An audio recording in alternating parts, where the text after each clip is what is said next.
আপনি যদি শত্রুকে ক্ষমা করে দিতে পারেন না, কেউ যদি আপনাকে হিংসা করে আপনি তার উপরে প্রতিশোধ নিতে ছুটে যাবেন না, তাকে ক্ষমা করুন, বিচারটা বিচারকের চরণে জানিয়ে দেন, দেখবেন সময় হলে সে ঠিক বিচার করে দেবে, ঠিক বিচার।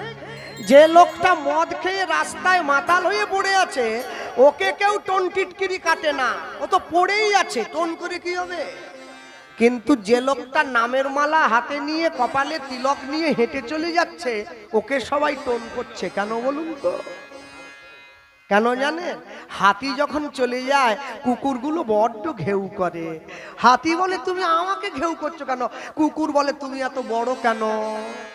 হাতি বলে ওরে পাগল, আমি কেন বড় সে কথা ভগবানকে গিয়ে বল, যে আমাকে বড় বানালো তাকে বল। বলে না, তাকে বলবো না, আমরা তোমাকে ঘেউ ঘেউ করে টেনে নিজেদের জায়গায় নামিয়ে আনবো।